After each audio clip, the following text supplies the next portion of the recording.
દર્શક મિત્રો, જીપીએમસી ન્યૂઝમાં આપનું હાર્દિક સ્વાગત છે। આજે આપણે આવ્યા છીએ તીર્થધામ મધ્યે કે જ્યાં 552મો પરંપરાગત અમૃત મહોત્સવ સંઘમેળો થવા જઈ રહ્યો છે। ત્યારે આજે આપણે મળીશું પ્રેરણાપીઠના ગાદીપતિ મહંત શ્રી પરમ પૂજ્ય પરમ વંદનીય જગતગુરુ સતપંથાચાર્ય જ્ઞાનેશ્વર દેવાચાર્યજી મહારાજને।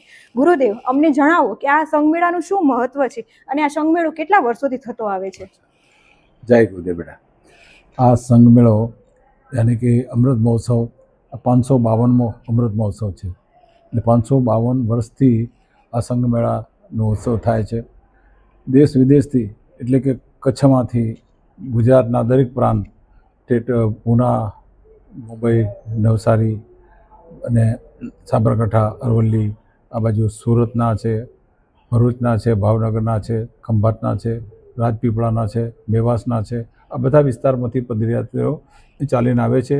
અને ચૈત્ર સુદ બીજના દિવસે આ બધા અહીંયા ભેગા થાય અને અહીંયા પ્રેરણાપીઠથી અમે સાધુ સંતો સાથે અહીંયાથી સામૈયા તરીકે એટલે એમનું સ્વાગત કરવા માટે અમે ત્યાં જઈએ છીએ અને બધાનો સંઘ જેટલા પદયાત્રી સંઘ આવેલા એનું અમે સ્વાગત કરીએ છીએ અને એમની ધ્વજાનું પૂજન કરીએ છીએ।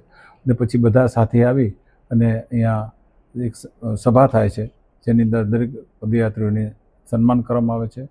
અને આ રીતે આ અમૃત મહોત્સવ વર્ષોથી ચાલ્યો આવે છે। આ પરંપરા બહુ જૂની છે। એ પરંપરામાં લોકો ઘણા બધા જોડાય છે। પદયાત્રી સિવાય પણ હજારો લોકો વર્ષે 25થી 30,000 લોકો અહીંયા આવે છે અને બધા અહીંયા દર્શનનો લાભ લે છે। ખૂબ ખૂબ ધન્યવાદ। જય ગુરુદેવ। જય ગુરુદેવ।